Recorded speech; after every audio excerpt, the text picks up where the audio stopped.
Hola a todos. Hoy vamos a descubrir inventos revolucionarios que nunca vieron la luz del día. Aunque avances como la bombilla e Internet cambiaron nuestras vidas, hay tecnologías ocultas que fueron silenciadas por la avaricia corporativa y el secreto gubernamental. Acompáñennos mientras revelamos 10 innovaciones suprimidas que podrían haber transformado radicalmente nuestro mundo. No se lo pierdan. Número 10. El carburador Ogle. Tom Ogle, un mecánico autodidacta de El Paso, Texas, fue noticia en la década de 1970 con un invento que parecía demasiado bueno para ser verdad. Su creación, el carburador Ogle, prometía mejorar drásticamente la eficiencia del combustible en una época en la que la crisis del petróleo tenía al mundo buscando desesperadamente soluciones. Este innovador dispositivo afirmaba que podía hacer funcionar un automóvil durante más de 100 millas con solo un galón de gasolina, una afirmación que llamó la atención y generó esperanzas. El enfoque de Ogle respecto del carburador convencional fue nada menos que revolucionario. A diferencia de los sistemas tradicionales que mezclaban aire y combustible antes de la combustión, el diseño de Ogle eliminó por completo el carburador y la bomba de combustible. En su lugar, introdujo una caja negra que vaporizaba el combustible antes de que entrara en el motor. Este método suponía que el combustible se quemaba de forma más completa, lo que reducía significativamente la cantidad de gasolina necesaria para hacer funcionar el motor. Las implicaciones de la invención de Ogle eran asombrosas. No solo podía suponer un enorme ahorro para los consumidores cansados de los altos precios de la gasolina, sino que también sugería una posible disminución de la dependencia del petróleo y un paso adelante en la reducción de las emisiones de los vehículos. En 1977 Ogle presentó su Ford Galaxy 1970 modificado, que demostraba esta notable eficiencia de combustible. El frenesí mediático que siguió lo catapultó a la fama. Obtuvo patentes y atrajo el interés de inversores y grandes corporaciones, todos interesados en la potencial transformación en el consumo de combustible que su invento podría traer. A pesar del creciente interés, el mundo del automóvil se mostró escéptico. Los expertos se preguntaban cómo el carburador de Ogle podría lograr tal eficiencia sin realizar modificaciones significativas en el motor. Sin embargo, Ogle no se dejó intimidar. Creía en el potencial de su invento y rechazó ofertas lucrativas para comprar sus patentes, buscando en cambio una implementación más amplia. Sin embargo, el prometedor viaje de Tom Ogle se interrumpió abruptamente. En 1981, a la temprana edad de 24 años, Ogle falleció en circunstancias misteriosas.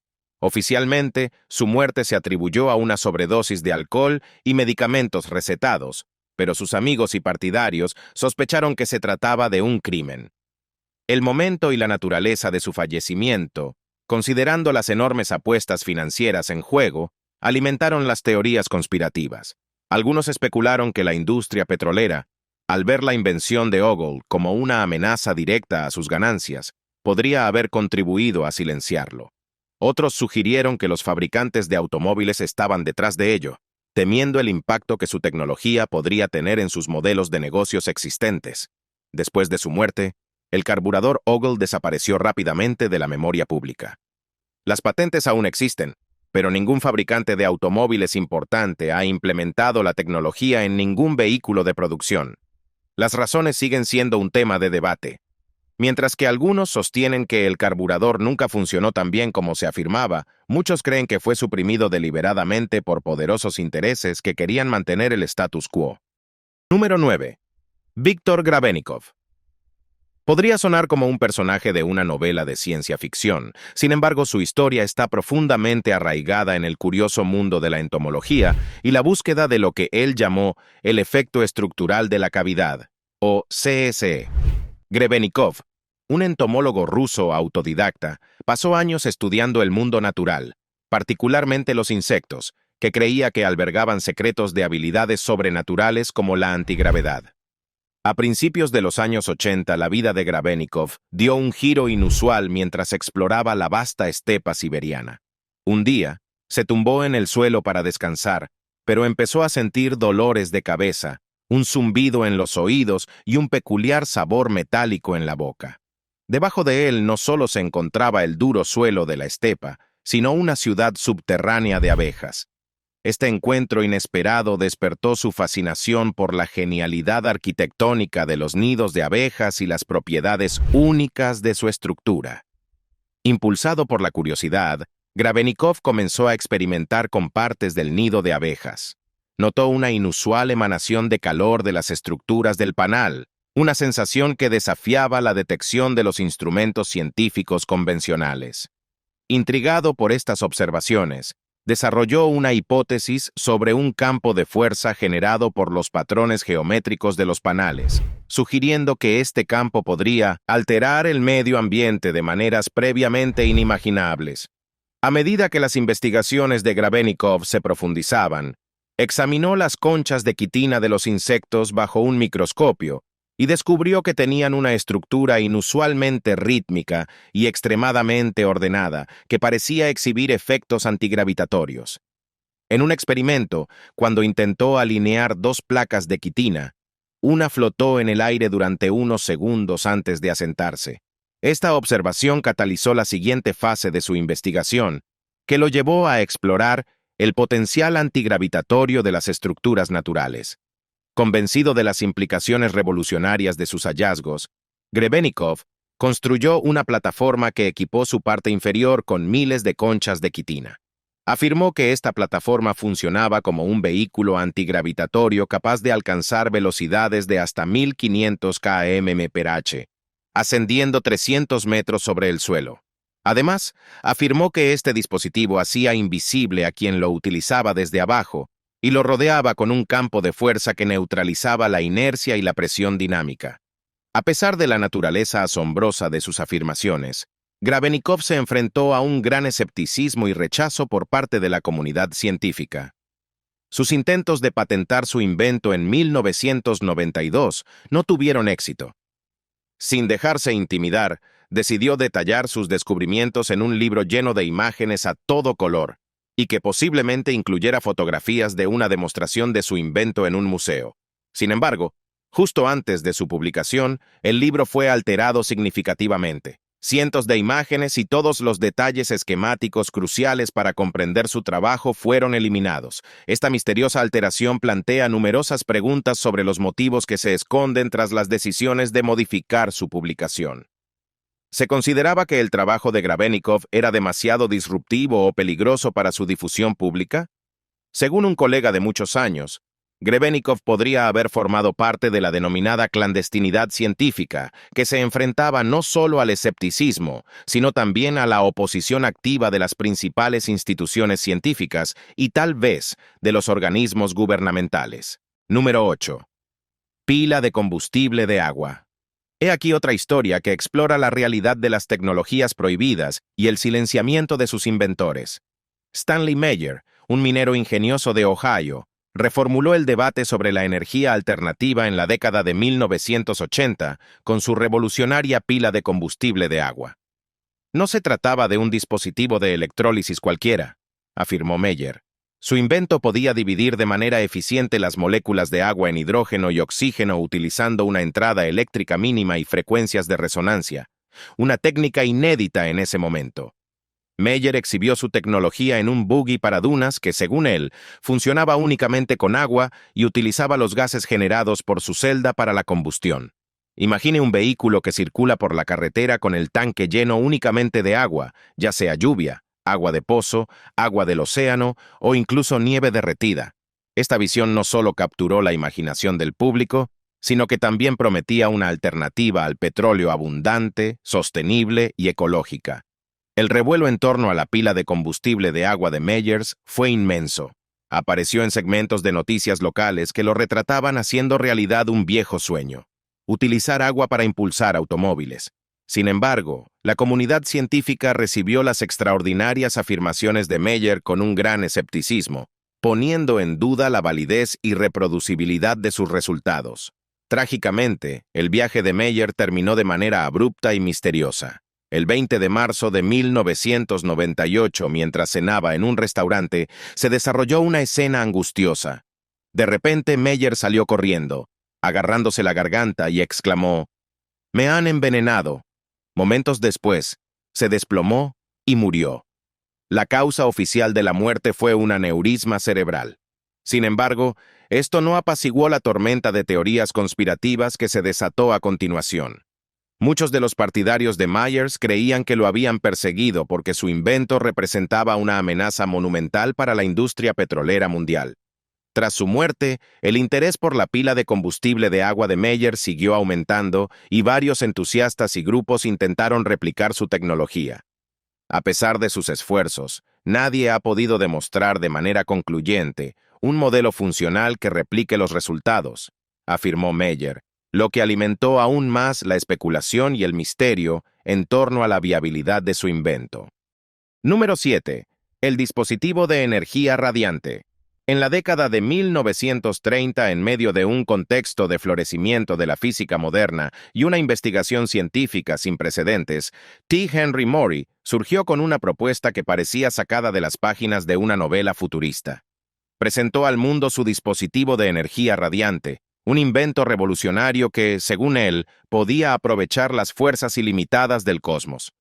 Según Murret, este dispositivo era capaz de aprovechar una fuente de energía invisible e inagotable que podría transformar el panorama energético para siempre. Murret, ingeniero eléctrico y físico oriundo de Salt Lake City, Utah, se basó en gran medida en las teorías pioneras de Nikola Tesla y otros científicos eminentes que se habían aventurado en los reinos del electromagnetismo y la radiactividad. De estas exploraciones intelectuales, destiló una visión más. El espacio que nos rodea, teorizó, rebosa de un tipo de energía que, si se aprovecha, podría ofrecer un suministro infinito de energía. Este dispositivo, cuyo objetivo era convertir esta energía cósmica en energía eléctrica utilizable, se venía desarrollando desde principios de la década de 1920. El núcleo de su invento consistía en una válvula especial, un material semiconductor diseñado para absorber la energía radiante del entorno y transformarla en electricidad de alto voltaje. El método de Murray no pretendía derribar las leyes de la termodinámica. Más bien, se trataba de un proceso de conversión, de transformar la energía existente de una forma a otra. Las demostraciones que Maury hizo de su dispositivo fueron nada menos que espectaculares.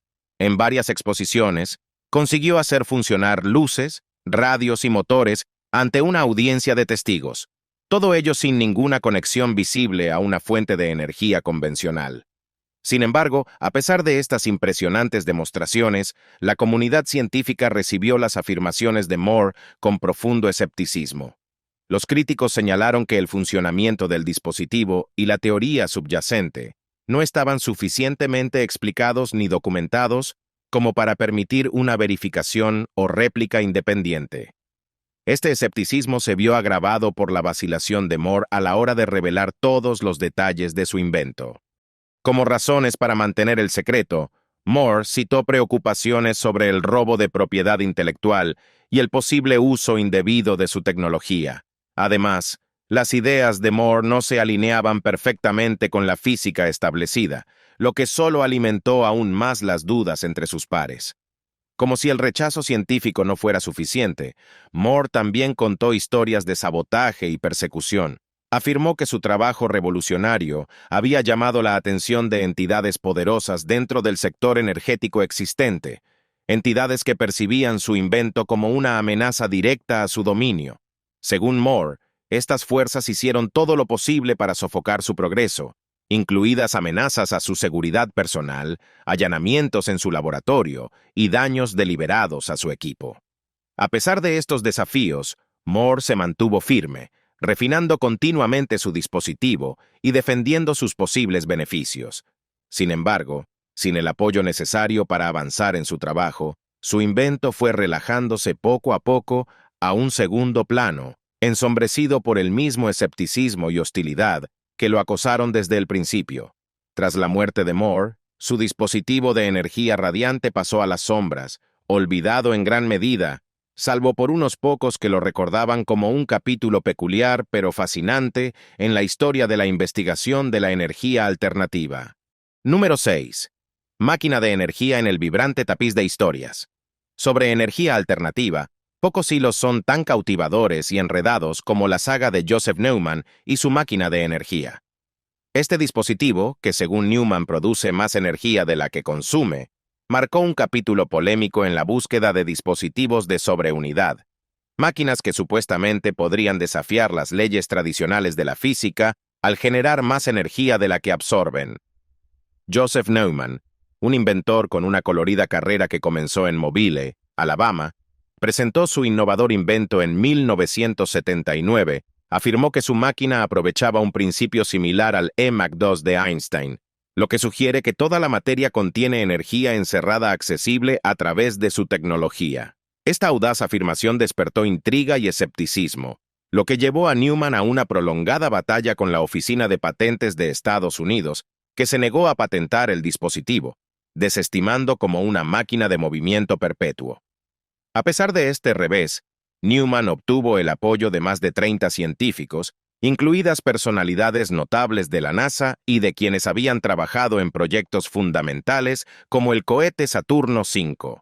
Sus declaraciones juradas, destinadas a influir en las autoridades de patentes, destacan las posibles implicaciones de la invención de Neumann que podrían mejorar drásticamente el futuro de la raza humana al revolucionar la producción de energía.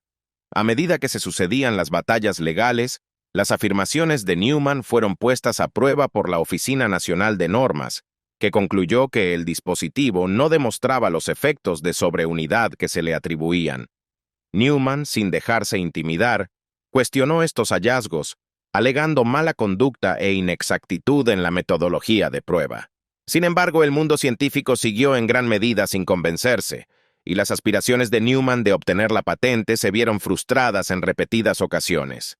La historia de Neumann dio un giro personal y público cuando decidió postularse a la presidencia de los Estados Unidos en 1987, citando instrucciones divinas para evitar la extinción de la humanidad.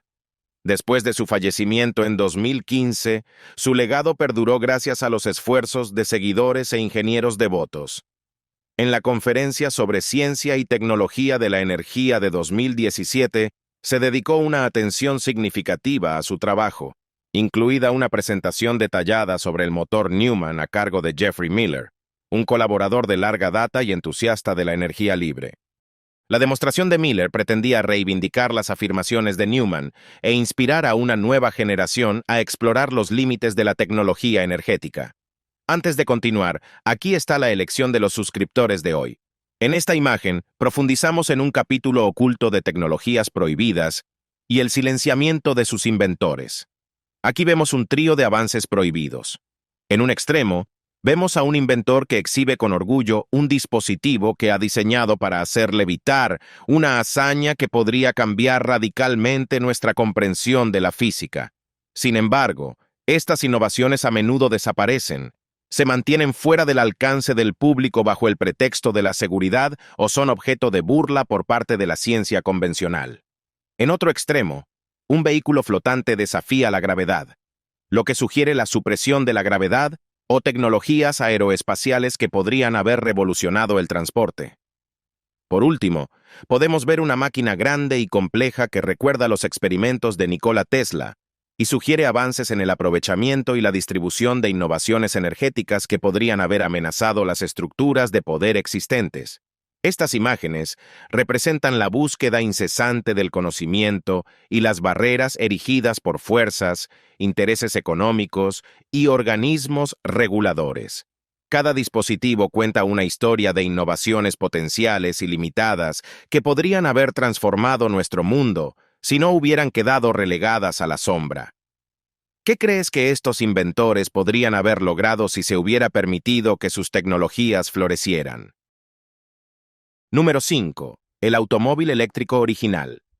A fines de la década de 1990, General Motors presentó el EV1, que marcó el debut del primer automóvil eléctrico producido en masa del mundo.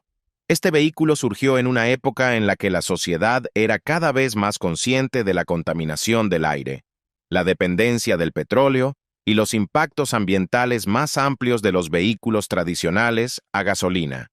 Lanzado en un lote limitado de 800 unidades disponibles para su comercialización, el EV1 rápidamente se ganó un público fiel. Sus conductores elogiaron el automóvil por su eficiencia y lo vieron como un heraldo de un futuro automotriz más limpio y sostenible.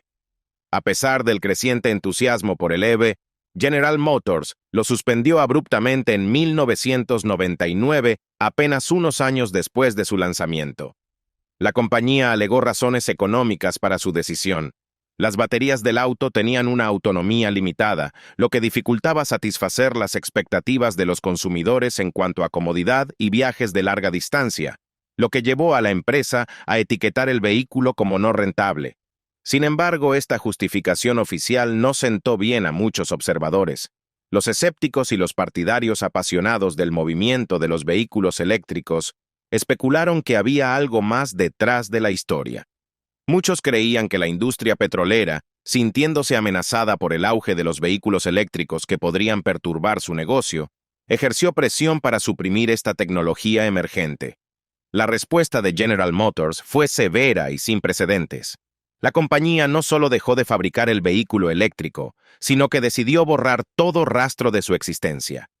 En una medida controvertida, GM lanzó una campaña para recuperar y destruir hasta el último vehículo eléctrico. No se trató de un simple retiro del mercado, sino de un esfuerzo deliberado por evitar que estos vehículos se convirtieran en símbolos de una revolución tecnológica.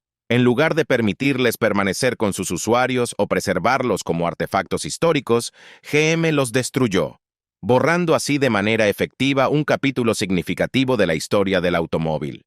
Esta medida extrema ha sido ampliamente interpretada como un intento de sofocar el avance de la tecnología de los vehículos eléctricos y proteger el mercado automovilístico tradicional dominado por los motores de combustión interna. La saga del ascenso y caída del vehículo eléctrico ha sido capturada en varios documentales y debates, más notablemente en la película de 2006, ¿Quién mató al coche eléctrico? Esta película explora la intrincada red de intereses corporativos y comerciales que orquestaron la desaparición de este vehículo eléctrico pionero. Número 4. El generador Hendershot. A fines de la década de 1920, un inventor estadounidense llamado Lester Hendershot hizo una afirmación sorprendente. Había desarrollado un dispositivo capaz de generar energía gratuita. Denominado generador Hendershot, se decía que este invento utilizaba el campo magnético de la Tierra para producir electricidad sin necesidad de fuentes de combustible convencionales. Este innovador dispositivo se describía como un generador autónomo que empleaba una compleja serie de bobinas y condensadores para producir energía de forma independiente. Las demostraciones iniciales de Hendershot fueron espectaculares. Supuestamente, hicieron funcionar bombillas y motores y despertaron la imaginación del público. Los medios de comunicación y los posibles inversores no tardaron en prestar atención, atraídos por la promesa de una revolución en la forma de producir y consumir energía. Sin embargo, no todos estaban entusiasmados con la perspectiva de que una tecnología tan disruptiva se hiciera realidad. En medio de la creciente excitación, surgió una campaña para desacreditar el trabajo de Hendershot. Los críticos intentaron desacreditar la eficacia de su generador, mostrando públicamente un dispositivo que, según afirmaban, era idéntico al de Hendershot, pero que no funcionaba. Este acto de desacreditación fue una clara señal para los partidarios de Hendershot de que había poderosos intereses decididos a socavar su invento. A pesar de enfrentarse a un gran escepticismo y oposición, Hendershot siguió perfeccionando su generador, convencido de su potencial. A finales de los años 60, creyó que había logrado un avance significativo, suficiente para captar el interés de la Marina de los Estados Unidos. Con renovadas esperanzas, preparó 2 modelos y una propuesta detallada de 56 páginas. Desafortunadamente, sus avances fueron rechazados, y su propuesta finalmente fue denegada. La tragedia golpeó en abril de 1961 cuando el hijo de Hendershot descubrió que su padre había muerto, un evento registrado oficialmente como suicidio. Sin embargo, la falta de una investigación exhaustiva sobre su muerte llevó a muchos, incluida su familia, a sospechar de un crimen. Se teorizó que el trabajo de Hendershot representaba una amenaza considerable para los intereses financieros de las grandes corporaciones energéticas. Supuestamente, una importante corporación incluso le había advertido a Hendershot que dejara de trabajar en su generador bajo amenaza de consecuencias nefastas. Se dice que recibió $25 para detener su investigación durante 2 décadas, un acuerdo que subrayó hasta dónde estaban dispuestas a llegar estas corporaciones para proteger sus intereses. Hendershot había compartido con su familia sus preocupaciones sobre su seguridad personal, destacando la gravedad de las amenazas contra él. Su misteriosa muerte y el ahogamiento de su obra pionera siguen provocando una intensa curiosidad y debate. Número 3. El automóvil de Tucker. Sumérjase en el torbellino de innovación y controversia que rodea a Preston Tucker y su legendario Tucker 48, un vehículo que podría haber revolucionado la industria automotriz. Nacido de un sueño de romper moldes, el automóvil de Tucker era más que un simple automóvil. Fue un salto audaz hacia el futuro de la conducción. Preston Tucker, un hombre cuya vida era tan dinámica como el coche que imaginaba, lanzó su aventura automovilística en la era posterior a la Segunda Guerra Mundial, una época propicia para la innovación. El Tucker 48, presentado en 1946, prometía una serie de características revolucionarias. Con su motor trasero, frenos de disco y mejoras de seguridad como un parabrisas desmontable, fue diseñado no solo para rendir, sino para proteger su característica más distintiva, el tercer faro central, conocido como el ojo del cíclope, que giraba con el volante para iluminar la trayectoria del auto en las curvas. La presentación del Tucker 48 generó un gran entusiasmo entre el público y los medios de comunicación. Sin embargo, entre bastidores, Tucker se enfrentó a enormes desafíos. Su estrategia de financiación fue poco convencional. Vendió los derechos de concesionario y aceptó pedidos anticipados de un coche que aún no se había fabricado, lo que le valió el escrutinio de la Comisión de Bolsa y Valores de Estados Unidos. A pesar del diseño innovador y del interés público, la empresa de Tucker se vio asediada por la mala prensa, los problemas financieros y las batallas legales. Los críticos argumentaron que su ambicioso proyecto era demasiado bueno para ser verdad, y lo describieron como un soñador que se extralimitó. En 1949 su empresa, Tucker Corporation, cesó sus operaciones después de producir solo 51 automóviles debido a una gran cantidad de problemas financieros y legales. El Tucker 48, a menudo aclamado como el automóvil que estaba esperando, se ha convertido en un símbolo de lo que podría haber sido. Número 2. Movimiento perpetuo. Victor Schauberger fue un auténtico pionero austriaco. Nacido en 1885, su viaje a través de la naturaleza y la energía lo distingue como un visionario adelantado a su tiempo. A diferencia de muchos, Schauberger se convirtió en forestal y naturalista, no para explotar la naturaleza, sino para comprender y reproducir sus procesos. Sus inmersiones profundas en los secretos de la naturaleza lo llevaron a acercarse a la idea mítica de las máquinas de movimiento perpetuo que podrían funcionar eternamente sin energía externa. Schauberger creía que la Tierra en sí misma es una fuente de energía que espera ser aprovechada. A menudo criticaba a la ingeniería moderna por ignorar los patrones sutiles pero poderosos de la naturaleza. Su filosofía era clara y revolucionaria: comprender la naturaleza y luego copiarla. Observó que el agua se mueve naturalmente en espiral en los ríos y arroyos, un movimiento que consideró vital para mantener su energía. Al reproducir este flujo en espiral, inventó dispositivos que podían producir energía de maneras completamente diferentes a las tecnologías convencionales. Uno de sus inventos más fascinantes fue el repulsor, un dispositivo con forma de platillo diseñado para crear energía a través de un vórtice de aire o agua. Este dispositivo, con sus singulares patrones ondulatorios, despertó un gran interés y generó debates sobre si Schauberger había descubierto los secretos del movimiento perpetuo y la energía libre. Sin embargo, las innovaciones de Schauberger llamaron la atención de algunas fuerzas bastante siniestras. Durante la Segunda Guerra Mundial, se enfrentó a presiones del régimen nazi para adaptar sus inventos para uso militar, lo que lo dejó desilusionado y preocupado por el posible uso indebido de su trabajo. A pesar de continuar con sus investigaciones después de la guerra, nunca alcanzó el reconocimiento ni el éxito comercial que merecía. Las cosas tomaron un giro más oscuro después de la guerra, cuando Schauberger fue detenido por agentes de inteligencia estadounidenses durante 9 meses. Durante este tiempo, todas sus investigaciones y prototipos fueron confiscados y fue interrogado sobre sus inventos y actividades durante la guerra. Esto dio lugar a especulaciones generalizadas sobre si su obra, capaz de aprovechar la energía natural de forma revolucionaria, era considerada una amenaza importante por los poderes científicos, económicos y políticos. Esta especulación se vio alimentada por el trato que se dio a sus inventos. Más que simples curiosidades científicas, eran tecnologías potencialmente revolucionarias que probablemente fueron suprimidas por el gobierno estadounidense. Se cree que las ideas de Schauberger, que prometían una nueva era de energía limpia y gratuita, fueron consideradas demasiado disruptivas para el orden existente. Se hicieron esfuerzos para enterrar sus descubrimientos y silenciar cualquier discusión sobre ellos, lo que puso de relieve un capítulo fascinante y a la vez inquietante en la historia de la innovación. Número 1. La máquina N.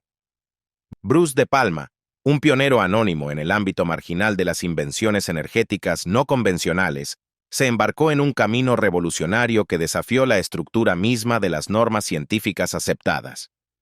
A fines de la década de 1970, de Palma, un ex investigador del MIT, presentó al mundo su creación, conocida como la máquina N, un dispositivo que supuestamente generaba más energía de la que consumía, aprovechando directamente la energía ambiental que nos rodea. La génesis de la invención de Palma se basó en un concepto que podría sonar sacado de la ciencia ficción, que el espacio que nos rodea no está vacío, sino lleno de energía sin explotar.